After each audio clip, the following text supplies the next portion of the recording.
जय तु श्री रामकृष्ण। तव कथामृतं तप्तजीवनं कविभिरीडितं कल्मषापहं श्रवणमङ्गलं श्रीमदाततं भुवि गृह्णन्ति ये भूरिदा जना।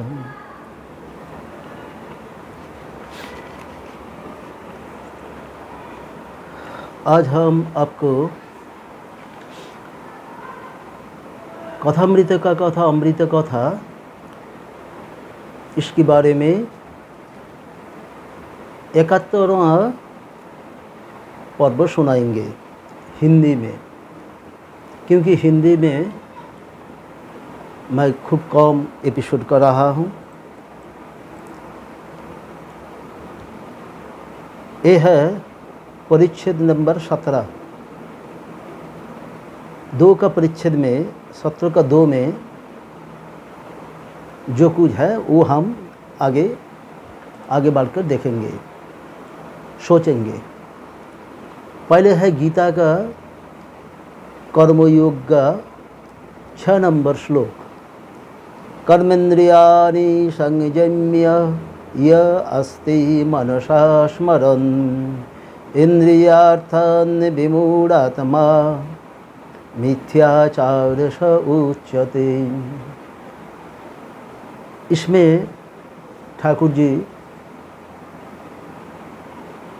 पार्थक्य कहते हैं कहाँ है, क्या न कर्मेंद्रियानि संयम्य। कर्मेंद्रियानि मतलब जो इंद्रिय हम लोग को कर्म करने के लिए मदद देता है। ये है 2 हाथ, ये है 2 पैर और ये मुंह का बाक। स्पेलिंग बाक, वाक्य, कथा, इसको संयम करके अस्ति मनसा स्मरण, जो स्मरण करता है क्या न इंद्रियार्थन विमूढ़ आत्मा मिथ्याचार शोच्यते। इसको लागू करके जो इंद्रियों का जो भोग होता है, अच्छा खाना, अच्छा पढ़ा, अच्छा गाना, अच्छा रहना, अच्छा भोग, सब कुछ के लिए जो कुछ करता है, इसके मिथ्याचार कहते हैं। ये है हमारा गीता में बताया। इसके पर चर्चा है आज हम रहेंगे। ठाकुर जी श्री रामकृष्ण परमहंस जब क्या कहा है वो हम लोग सोचेंगे। क्या है, गेरुआ वस्त्र और सन्यासी, अभिनय में भी झूठा आचरण नहीं करना चाहिए। सिर्फ एक अल्टीमेटम है श्री रामकृष्ण जी का। वो एक तरफा एक अलग जगह में कहाँ है हम लोगों के लिए, जे कोई भेकधारी होता है तो सन्यासी उसको भेक के बारे में अच्छा लग जाएगा तो वो छापा छुपा सन्यासी हो जाएगा। उसी का वो भेक मिथ्या से अपलिम्बन होता है। लेकिन जो सन्यासी का गेरुआ पहने लिया लेकिन उसका मौन संसार में लागू है, उसका मौन का जो उपयोग है सन्यास के लिए वो नहीं है, वो मिथ्याचार होता है। ये ठाकुर जी हम लोग को बताया गया। क्या है इसमें, वो बहुत उदाहरण, उन्होंने बहुत उदाहरण चुना और उसका बाद हम लोग को समझाया। धीरे धीरे श्री रामकृष्ण की समाधि छूटने लगी। भाव में आप बातचीत कर रहे हैं और तुरंत अभी समाधि मंदिर से आगमन हुआ, नीचे उतर के आया और क्या कहते हैं गेरुआ देखकर एक आदमी आया, अननोन पर्सन आया दक्षिणेश्वर में ठाकुर जी के साथ मुलाकात करने के लिए। उन्होंने क्या कहता है, यह गेरुआ क्यों? गेरुआ क्यों आप लोग पहन लिया है? क्या कुछ लपट लेने है से हो गया? हंसते हैं। किसी ने कहा था, चंडी छोड़कर अब ढोल बजाता हूँ। पहले चंडी के गीत गाता था, फिर ढोल बजाने लगा। सब हंसते हैं। एक अच्छा एग्जाम्पल यहाँ चुना गया। क्या ना, एक आदमी कहा था, जब हम पहले चंडी में गाना गाता है, चंडी को जो सब ट्रूप होता है, गाना होता है, वो हम गाते रहे। लेकिन बाद में क्या हुआ ना, हम ड्रम बजाते रहे। ड्रम मतलब ढाक बजाते रहे। इसको डिमोशन कहता है। तो ठाकुर जी और गेरुआधारी जो सन्ना से आया है अननोन, उनके पूछा है, क्या इसका पर कुछ लपट हो गया आपका? इसका बारे में और आगे क्या है? वैराग्य 3-4 प्रकार होता है। वैराग्य 3-4 प्रकार होता है। Discrimination, there is 3 or 4 kinds of discrimination. क्या न, जिसने संसार की ज्वाला के दग्ध होकर गेरुआ धारण कर लिया है, उसका वैराग्य अधिक दिन नहीं टिकेगा। एक है पहला, संसार अच्छा नहीं लगता है, संसार में ज्वाला है, जलन है, हाँ, संसार के प्रति तितिक्षा के लिए वो मुक्त होने के लिए साधु बनता है। दूसरा क्या है न, काम कुछ मिलता नहीं तो गेरुआ पहनकर काशी चल गया। 3 महीने बाद घर में चिट्ठा आई, उसने लिखा है, मुझे काम मिल गया है, कुछ ही दिनों में घर आऊँगा, चिंता न करना। कुछ काम नहीं मिलता है, इधर मंगा है, मेहनत करने वाली को खाना नहीं मिलता है। अभी अभी जो होता है सब, हमारा इधर का लड़का लोग सब दक्षिणी क्षेत्र में, गुजराती क्षेत्र में इधर उधर सब जाते रहे काम के लिए, दौड़ता है। अच्छा कमाना जरूरत है संसार के लिए। तो इसी अवसर पर कोई काशी गए, क्या ना, हम लोग विभागी हो गया। I am interested in discrimination. लेकिन उनके मन में जो खिदा है वो अच्छा कमाने का खिदा है, रोजगार पाती करने के लिए। So he is engaged in a job. तो उसका काम मिल गया तो उन्हें बहुत खुश हो गया। घर वालों को सब चिट्ठी लिख के बता दिया, हम लोग का काम मिल गया, चिंता मत कीजिए, कुछ दिन का बाद मोटा वेतन मिलने के बाद हम लोग लौट जाएंगे। ये है एक वैराग्य।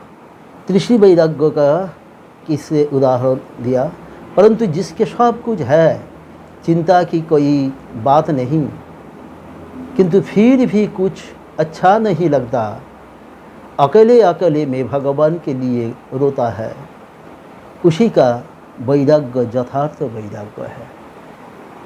The perception about discrimination, the perfect वैराग्य क्या है, इसके बारे में अच्छा डिस्क्रिप्शन ठाकुर जी ने यहाँ दिया है। क्या ना, लेकिन सब कुछ है, खाना पीना अच्छा है, रहने का जगह अच्छा है, सब कुछ है, गाड़ी वाड़ी सब कुछ है, तब भी जब नहीं अच्छा लगेगा संसार, तब भी मालूम होगा ठीक इसका अंदर वैराग्य आया। इसने कहा है वैराग्य। सब कुछ है, गौतम बुद्ध का जैसा हुआ, सब कुछ है, लेकिन मौन नहीं, मन में नहीं शांति मिलता है, मौन इसका बिगड़ जाता है, क्या ढूंढता है, वो है ईश्वर। इसके बारे में वो छिप के रोता है, निर्जन में रहने लगा। तो बहुत लक्षण सारे उनका आसपास सब उनको दिखाई मिलता है।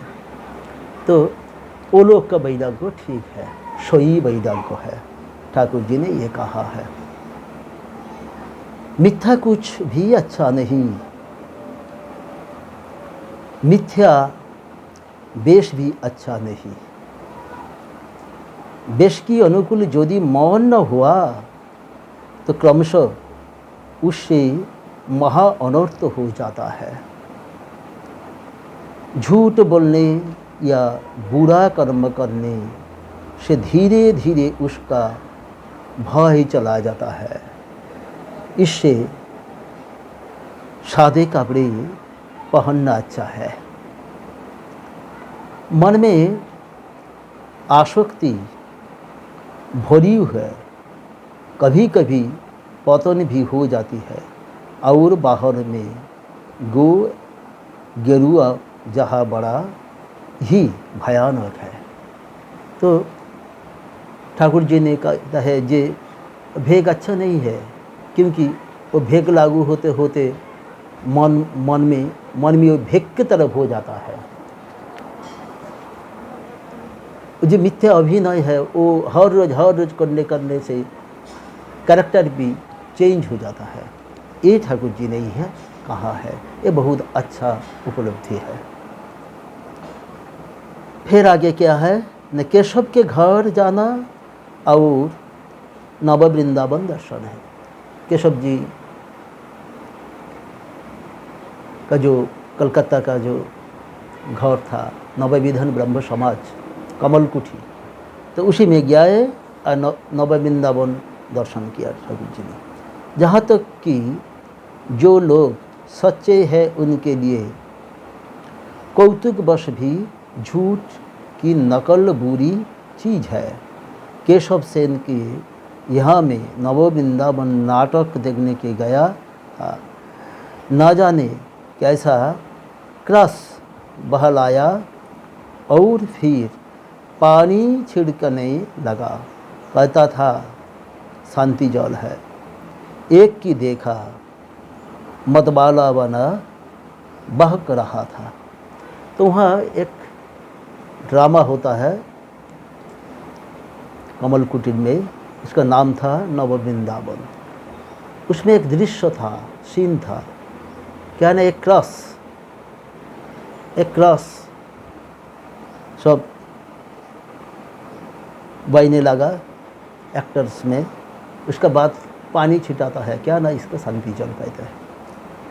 ठाकुर जी ने ये इसको इसीलिए उल्लेख किया, जो क्रॉस है वो बहुत पवित्र है, वो बहुत होली है, उसी में पानी छिटाना जरूरी नहीं है।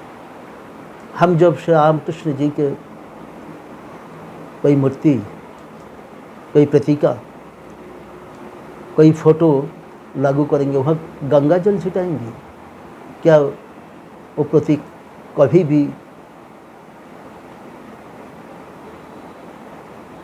क्या बोलता है, विशुद्ध अशुद्ध होता है, ये नहीं हो सकता। जो ईश्वर का छवि, ईश्वर का फोटो, ईश्वर का मूर्ति, वो कभी भी नहीं अशुद्ध होता है, वो बिल्कुल विशुद्ध है सारी उम्मीद में। ये ठाकुर जी ने कहता है। तो एक ब्रह्म भक्त वहाँ आया, क्या पूछता है, तो बाबू थे श्री रामकृष्ण। भक्तों के लिए इस तरह का संग करना भी अच्छा नहीं। उन सब विषयों में बड़ो देर तक मन के डाल रखना दोष है। मौन धोबी के घर का कपड़ा है, जिस रंग में रंगेगी वही रंग उस पर चढ़ जाएगा। मिथ्या में बड़ी देर तक डाल रखेगी तो मिथ्या हो भी जाएगा। धोबी का धोबी लोग वासन बैन का सारे गमला है, नीला लाला हरी, बहुत कुछ है, बहुत कुछ सारी है। वो साफ सुफ करके कपड़ा जो रंग गोला पानी में छुपाएगा वो भी ऐसा रंग हो जाएगा। तो इसीलिए जो साधु बनेगा, साधु का मन ऐसा ही बहुत निर्मल है, उसको संसार लोग के साथ, सारे संसार का लोग के साथ सारे समय रहने के लिए माना किया ठाकुर जी ने। एक चुनौती यहाँ है, एक एग्जाम्पल का साथ। क्या न, एक दूसरे दिन निमाई संन्यास का अभिनय था, केशव के घर में मैं भी देखने के लिए गया था। ठाकुर जी निमाई संन्यास का जो ड्रामा होता है, एक्टिंग होता है, प्लेइंग होता है, वहाँ देखने के लिए केशव सेन का घर में गए। केशव के कुछ खुशामोदी चेला ने अभिनय बिगड़ डाला था, बहुत अच्छा नहीं किया, वो ड्रामा अच्छा नहीं लगा, वो बिगड़ गया। खुशामोदी चेले वाला सब केशव सेन का, केशव सेन के तो लिए हम लोग जानकारी हम लोग को दिया था। वो उन्होंने उसी टाइम में 19वीं शताब्दी में भारत का सबसे बड़ा जानबूझकर आदमी था बीच समल में, क्योंकि वो बहुत पंडित था। उन्होंने ब्रह्म समाज बनाया, absolutely the god religious about Brahma, that Brahma is absolute, Brahma is absolute, Brahma is not absolute, this concept they are not believing. तो ये है केशव सेन ब्रह्म समाज। तो वो क्या हुआ, वह एक अच्छा हुआ क्या ना, केशव के कहा कलिकाल में चैतन्य तो आप ही है। एक आदमी कहते हैं केशव सेन की, जो आप है चैतन्य कलिकाल में। तो केशव मेरी और देखकर हंसता हुआ कहने लगा, तो फिर ये क्या हुए? मेरी मतलब यह ठाकुर जी को श्री रामकृष्ण देव के देख के उन्होंने पूछा, अरे मैंने निमाई कहाँ, चैतन्य कहाँ, तो ये कौन है? केशव सेन ने उनको समझाता है, जे हमारा ऊपर जाती है ठाकुर श्री रामकृष्ण, तो तुम मुझे केशव कुछ निमाई बोलता है, तो इन्होंने कौन है? ठाकुर जी ने क्या अच्छा रिप्लाई किया, सुन लीजिए ना। मैंने कहा, मैं तुम्हारो दासों का दास, रजो की रजो हूँ। केशव के नाम और जश की अभिलाष थी। केशव का नाम जश का बहुत अभिलाष थी। उन्होंने उनका पहचान सारे बंगा हिंदू में नहीं है, सारा जगत जोड़ा था। तब भी उनका खिदा था, उच्चाकांक्षा था, और नाम होगा। तो इसी के बारे में ठाकुर जी ने आपका जो मन में सौंदर्य है, जो शिक्षा का गंभीर जो है, संभाग शिक्षा का माधुरी है, वो प्रकाश करता है। क्या कहता है न, हम तुम्हारा दासों का दास, मैं सर्वेंट ऑफ यू। और क्या बोलता है ना, रोजो का रजो है, वो जो रजो है पैर का रजो, रोजो का रजो है। कितना दीनता श्री रामकृष्ण जी का अंदर था, इतना दीनता चाहिए, इसी का पोर उन्होंने अवतार बन चुका है। उन्होंने बूट जूते पहन के लाठी भी मारा, लेकिन वो द्वारिकानाथ को कभी नहीं कंप्लेन किया। तो जब जानने के बाद सब जो पूछा, वो बिल्कुल संभाल लिया, बोला वो कुछ नहीं, वो कुछ नहीं, उन्होंने माफ़ कर दीजिए, उन्होंने माफ़ कर दीजिए। ये है अवतार का अवतारत्व के लिए कितना क्षमा सुंदर दृष्टि है, कितना बहुत ही उनका चुनौती है, कितना बहुत ही उनका चिंता है, भावना है। ये है जाज्वल्यमान प्रमाण है। तो नरेंद्र आदि नित्य सिद्ध है, उनकी जन्म जात भक्ति है। Narendra who is became Swami Vivekananda, Shri Ramakrishna अमृत और त्रैलोक्य से नरेंद्र और राखाल आदि ये जो लड़के हैं ये नित्य सिद्ध है। ये जन्म जन्मांतर में ईश्वर के भक्त है। इनकी लोगों की बड़ी साधना की बाद कही थोड़ी सी भक्ति प्राप्त होती है, परंतु इन्होंने जन्म से ही ईश्वर पर अनुराग है। मानव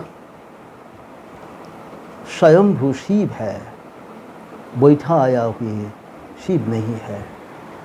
The one kinds of Shiv be established by the devotees, and one kinds of Shiv is come out under the ground. तो ये हम लोग का जानकारी है। जो भूफोड़ होता है उसका तेज है, उसका महिमा बहुत होता है। जिसको बैठा जाता है वो है घर वालों का होता है, घर वालों का जैसा होता है ऐसा तरफ है, उसका महत्व कम लगती है, कम चलती है, ये हम लोग जानते हैं। इसीलिए नित्य सिद्ध का पर ठाकुर जी ने यह बयान दिया गया है।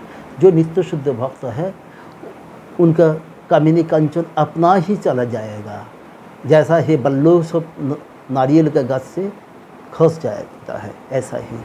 तो हम लोग जानता है नित्य सिद्ध नारद ऋषि है, सनद ऋषि है, उन्होंने सुखदेव है, वो उन्होंने from the very early stage, that is कहता है बचपन से ईश्वर को लिए सदा उन्मुख रहता है, इसको कहता है नित्य सिद्ध।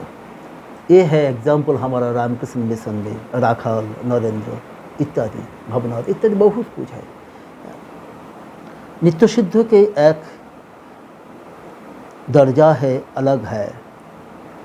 सभी चिड़ियों के चींच टेढ़ी नहीं होती है, ये कभी संसार में नहीं फंसते। जैसे प्रहलाद, कैसे न प्रहलाद जैसे होता है। प्रहलाद के ऊपर इतना जुल्म किया उनके पिताजी हिरण्यकशिपु जी, उन्हें हत्या के पैर के नीचे दबा देता है, उसको पर्वत के शिखर से नीचे गिराता है, उसको गर्म पानी में चुबाता है, उसको नदी में शोध में डालता है। लेकिन वो नारायण जी को कहते हैं प्रभु मुझे रक्षा कर लीजिए, प्रभु मुझे रक्षा कर, प्रभु मुझे देखा दीजिए, प्रभु आप है मेरा, आप है मेरा और मैं हूँ आपका। ये है संबंध, ये है प्रहलाद जैसा है। दूसरा उदाहरण क्या है, न साधारण मनुष्य साधना करता है, ईश्वर पर भक्ति भी करता है और संसार में भी फंस जाता है। श्री और धन के लिए भी हाथ लपकता है।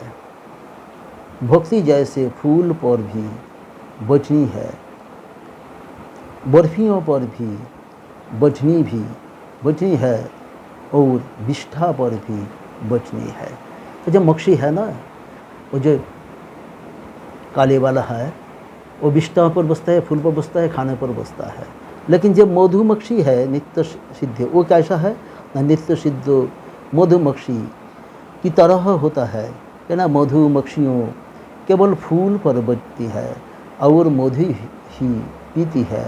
नित्य सिद्ध समरस का ही पान करते हैं, विषय रस को और नहीं जाते हैं। तो विषय रस पीता है, मिठाई पर बैठता है, वो जो काले वाला मक्खी है मिठाई पर बैठता है, विष्ठा में बैठता है, फूलों पर बैठता है। ऐसा ही संसारी हाउस होल्ड है डिवोटी। वो भी अभी भी भागवत प्रसंग सुनता है, उसका मन बहुत ऊंचाई में जाता है। अभी भी साधु संग करता है, उसको बुरे नहीं लगता है, उसको बहुत अच्छा लगता है।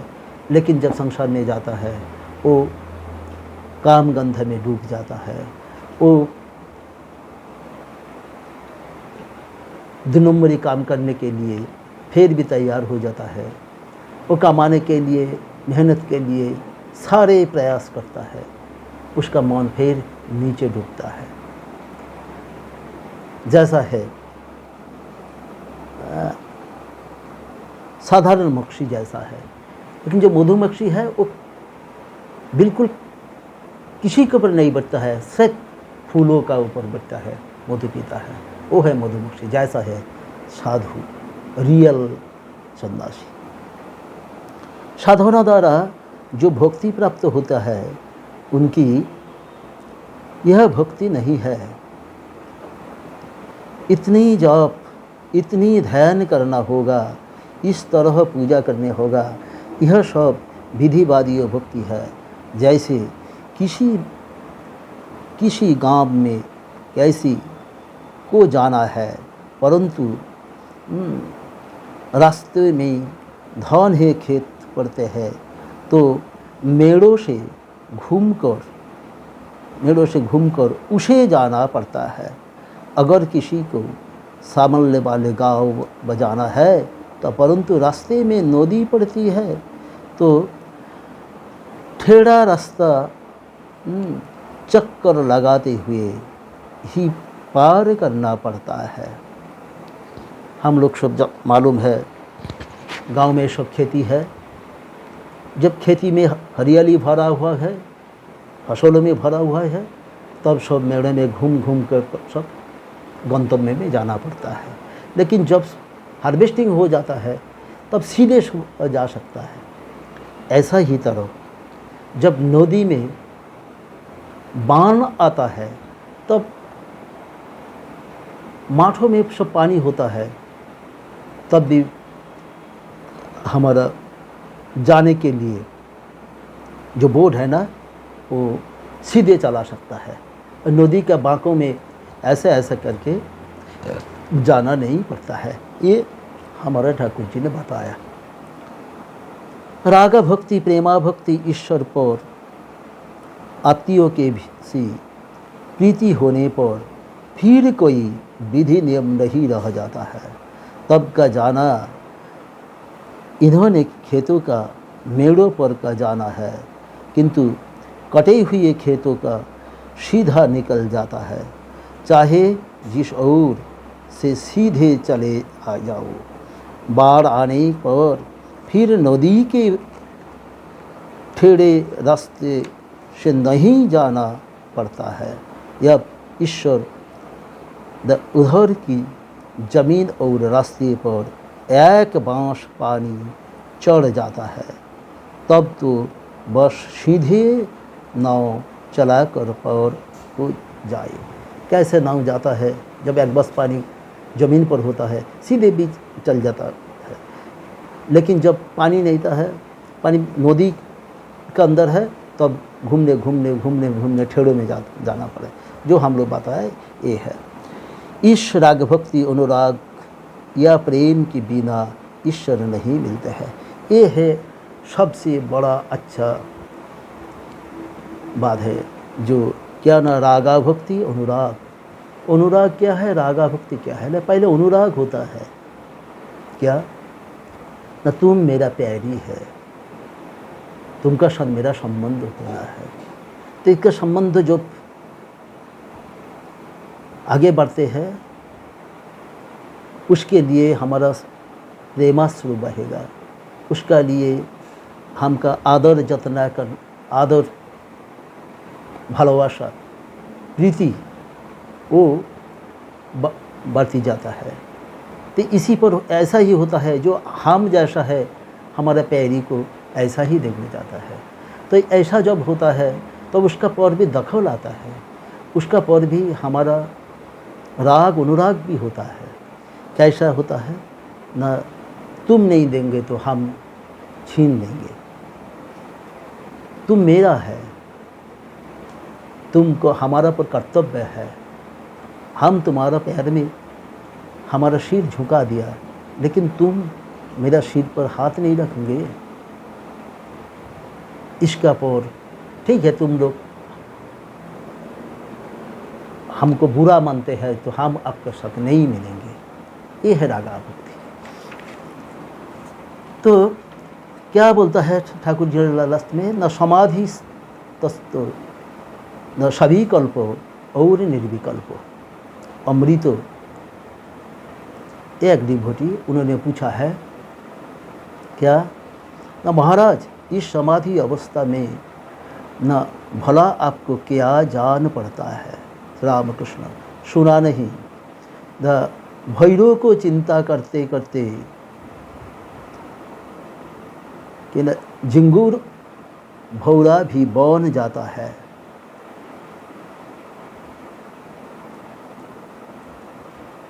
यह अनुभव कैसे होता है जानते हैं, मानो इंद्री कि मछली का गंगा को छोड़ दिया है। अमृत क्या जरा भी अहंकार नहीं रह जाता है। श्री रामकृष्ण यहाँ द बहुधा मेरा कुछ अहंकार रह जाता है। सोने के एक टुकड़े के तुम चाहे जितना घिस डाले पर अंतों में एक छोटा सा कण बचा है रहता है। और जैसे कोई बड़ी भारी अग्नि राशि है, उसकी एक जरा सी चिंगारी है, बाह्य ज्ञान चला जाता है, परंतु प्राय थोड़ा सा अहंकार रह जाता है। शायद वे विलास के लिए रख छोड़ते हैं। मैं और तुम इन दोनों के रहने हो से शायद मिलता है। कभी कभी इस अहं की भी वे मीठा होती है। इसी जड़ समाधि और निर्विकल्प समाधि कहते हैं। तब क्या अवस्था होती है यह क्या नहीं जा सकता है। नमक का पुतला समुद्र नापने गया था और जहीं समुद्र में उतरा कि गौल किया। तदाकार कारितो अब लौट कर कौन बतलाई कि समुद्र कितना गहरा है। तो ये जो उदाहरण है अमृतलाल जी जो पूछा है, महाराज इस समाधि अवस्था की भला आपको क्या जान पड़ता है। तो এই সমাধি অবস্থার জন্য অবস্থায় কি জানা যায় কি করে, এই কথা যখন জিজ্ঞাসা করা হচ্ছে তখন ठाकुर जी जड़ समाधि जो है और जो निर्विकल्प समाधि उसका जो ये है वो बताता है। क्या ना वो जो कीड़ा है ना कुम्रे को क्या बोलता है, वो जो अरशुला है, अरशुला का तरफ होता है। तो अरशुला कुम्रे पोका का जब कुम्रे कीड़ा का जब ध्यान लगाएगा वो कुम्रे पोका बन जाएगा।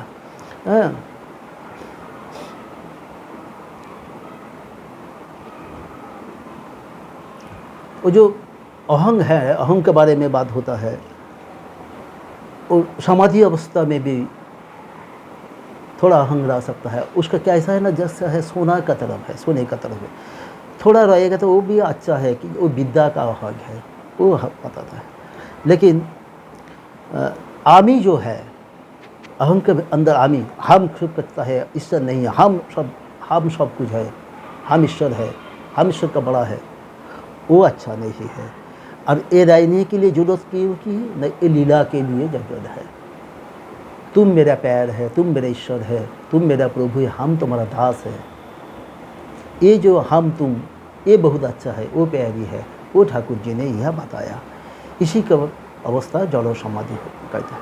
वो जो निमक का पुतला वो समुद्र कितना गहरा है वो मापने गया, लेकिन वो जब पानी को लगा तब वो गल जाता है। उसको डुबकी लगाने के लिए सामर्थ्य नहीं है, क्योंकि उसका स्वरूप वो स्वरूप के साथ है, स्वरूप से छोटा है। वो समुद्र का पानी में नमक घुला है, वो थोड़ा निकल के थोड़ा रेप्लिक बना है, नमक का पुतला है। ऐसा ही बोला क्या ना, तदाकार और कारितो, तदाकार करता, हम जैसा है आप भी कैसा है, जैसा है हमारा प्यारो भगवान, हम ऐसा है। ये अनुभव के बाद जो हो कुछ होता है वो है अच्छा।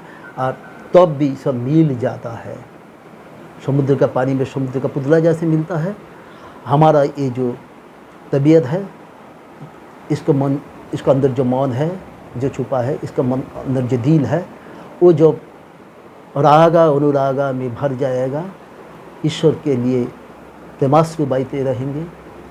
ईश्वर छोड़ के कोई भी चीज़ अच्छा नहीं लगेगा, तब हमारा मन उनका साथ मिल जाता है। वो है जड़ समाधि, वो है संभाषण। नमस्ते। आप लोग सब खुश रहेंगे, आप लोग अच्छा रहेंगे, आप लोग अच्छा रहेंगे, आप लोग मुझे अच्छा भरोसा दीजिए। हम लोग ऐसा वीडियो बना के आपको कुछ ठाकुर जी का कथा सुनाएंगे। ये सेवा करने का हमको कृपा से सुयोग दीजिए। ओम निरंजनम नित्यानंतरूपम भक्तानुकंपाधृत विग्रहं वै ईशावतारं परमेशमिद्यं तं रामकृष्णं शिरसा नमामि। जय भक्त भगवान भगवत, जय श्री रामकृष्ण वचनामृत।